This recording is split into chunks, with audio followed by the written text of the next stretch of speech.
तो नमस्कार साथियों, मैं आपके बीच एक फिर से नया आर्टिकल लेकर आ गया हूं जो आपको आर्टिकल नंबर 20 पढ़ाने जा रहा हूं।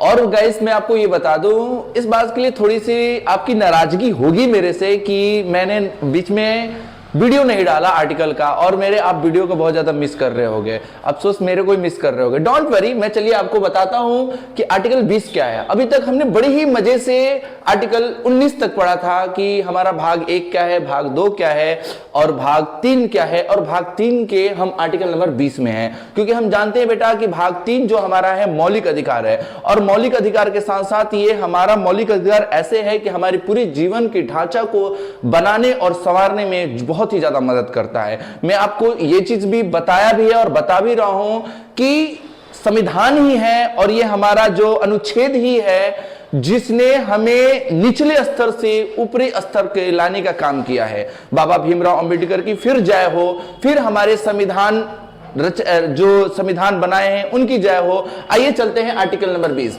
आर्टिकल नंबर 20 बेटा क्या कहता है? आर्टिकल नंबर 20 हमारा कहता है, बड़ी आराम से पढ़ेंगे। देखो मेरी आदत है रही है शुरू से ही आराम से पढ़ाने की, पढ़ाता हूं मैं आराम से। आर्टिकल 20 कहता है, दो सिद्धि से आरक्षण, दो सिद्धि से संरक्षण। देखते हैं बेटा दो सिद्धि से संरक्षण का मतलब क्या होता है। हमने जब से अपनी होश संभाली है, और अगर बच्चे देख रहे हैं या जो बड़े हो गए हैं, जरूर उन्होंने कोर्ट, पुलिस, थाने सबके बारे में बात जानी होगी। लेकिन बेटा होता क्या है कि गांव में इन सब चीजों की नॉलेज ना होने की वजह से हम पुलिस से बहुत ज्यादा डरते हैं। बल्कि हमें डरना चाहिए, पुलिस हमारा कोई हमसे बड़ा नहीं है, बल्कि वो हमारा सेवक है। इस वजह से उससे ज्यादा डरने की जरूरत नहीं है। वो हमारा सेवक है, हमें उसका रिस्पेक्ट करना चाहिए, क्योंकि हमारे देश का वो नागरिक है और हमारे देश का वो क्या है, एक सेवक है। इस वजह से हमें उसका रिस्पेक्ट करना चाहिए, ना कि हम उसके आगे हुजूर हुजूर करके बोले। ये हुजूर हुजूर हम कहना बंद कब करेंगे? जब हमारे पास संविधान की नॉलेज होगी। आइए देखते हैं कि आर्टिकल 20 क्या है। बेटा इसमें पहला जो आर्टिकल 20 में दो सिद्धि से संरक्षण में पहला कह रहा है कि अगर आपने कोई गलती किया है ना, अगर आपने सपोज दैट कोई गलती किया है, कोई अपराधी कोई गलती किया है, तो अगर एक अपराध किया है तो उसकी एक ही सजा होगी। कह रहा है समय, सजा, टाइम टू सजा। टाइम टू सजा मतलब क्या कि अगर मान लीजिए आपने 2030 में किसी व्यक्ति की, अगर कोई व्यक्ति 2023 में कोई अपराध किया है तो उसको 2023 में उस अपराध के लिए जो सजा तय किया है हमारा सुप्रीम कोर्ट, जो हमारा भारतीय कानून, उसको उसी सजा के थ्रू उसको सजा दिया जाएगा। ये नहीं होगा कि आपने सजा अभी की है और आपको सजा आज से 25 साल पहले की सजा दी जाए।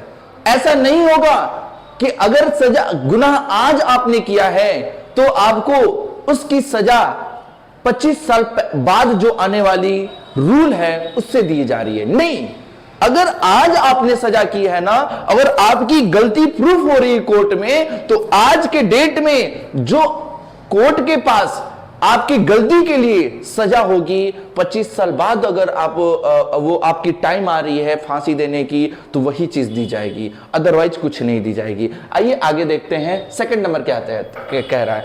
एक गलती की एक सजा। अगर आप एक गलती किए हैं तो उसके बदले में आपको एक ही सजा दी जाएगी।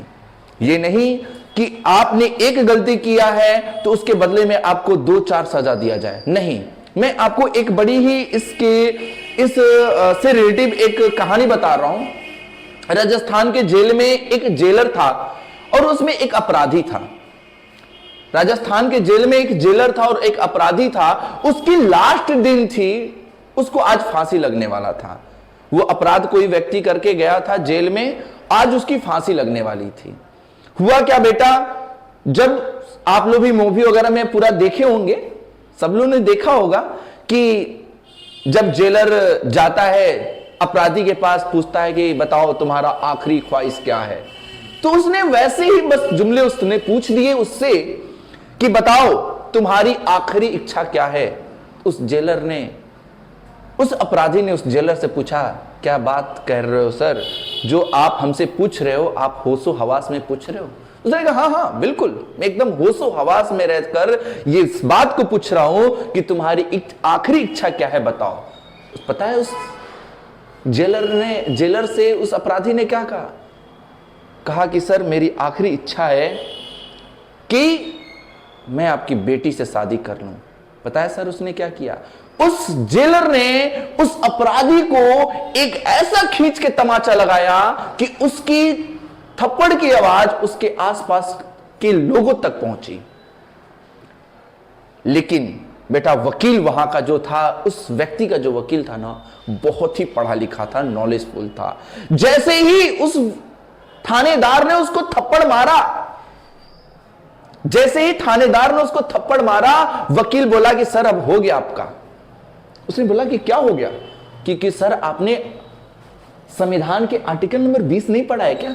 उसमें कहा है कि एक गलती की एक ही सजा, दो सजा नहीं दे सकते हो, क्योंकि अपराधी ने उससे जाकर यह नहीं डायरेक्ट कहा था कि सर मैं आपकी बेटी से शादी करना चाहता हूं। सर आपने ये पूछा कि बताओ तुम्हारी आखिरी इच्छा क्या है, तो उसने बताया कि मेरी आखिरी इच्छा आपकी बेटी से शादी करने की है। तो वो कोई अपराध नहीं है, आपने थप्पड़ मार दिया। अब अगर आपने थप्पड़ मार दिया तो उसकी गलती की सजा मिल गई है। अगर आप फांसी देते हो तो अपराधी आप होगे, ना कि वो होगा। ये है हमारा भारत का संविधान, ये है हमारे भारत का कानून, ये है हमारे भारत का संविधान, जिसे जानना बहुत जरूरी है दोस्तों। तो ये क्या कह रहा है कि एक गलती की एक सजा, एक गलती की एक सजा।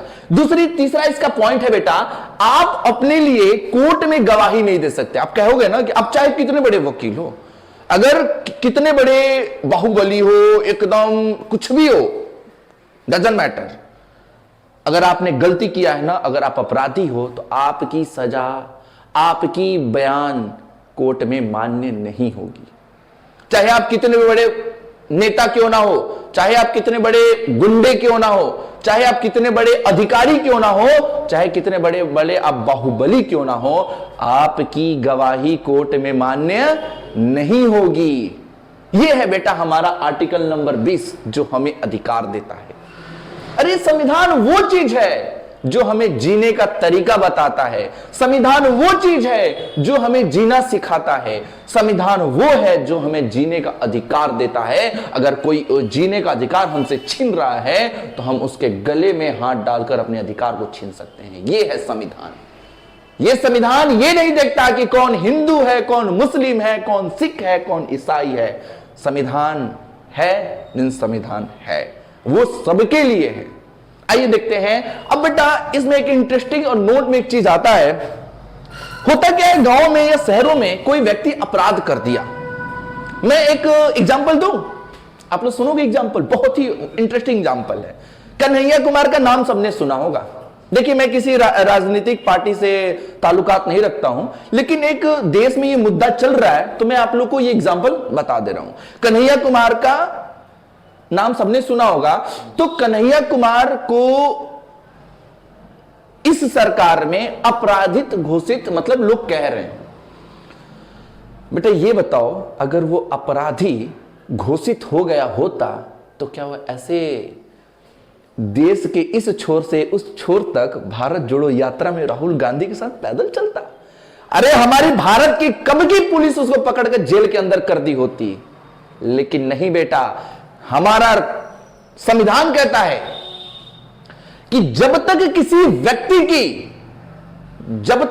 व्यक्ति की अपराध सिद्ध ना हो जाए तब तक वो व्यक्ति अपराधी नहीं होता है। जब तक व्यक्ति की अपराध सिद्ध ना हो जाए तब तक वो व्यक्ति अपराधी नहीं होता है। अगर आप अपराधी उसे कह रहे हैं, अगर वो आप पे मानहानि का केस डाल दे तो आप भी जेल के अंदर जा सकते हो। आगे और देखिए, अगर कोई व्यक्ति अपराधी है, कोर्ट ने उसे अपराधी सिद्ध कर दिया है और वो अपना अपराध, जो अपनी अपराध की सजा जेलों में काट कर आ गया है बाहर, फिर भी उसे आप अपराधी नहीं कह सकते। ये है हमारा संविधान। अरे यार, संविधान वो चीज है ना कि हम क्या ही बताएं। संविधान जितना हमारा सॉफ्ट है उतना ही हमारा हार्ड है, मतलब बहुत ही लचीला भी है और बहुत सख्त भी है। दोस्तों ये था हमारा आर्टिकल नंबर 20 जो आपको भी जानना था। आप मुझे कमेंट में करके बताओ कि आर्टिकल नंबर 20 आपको कैसा लगा। धन्यवाद। काट दो।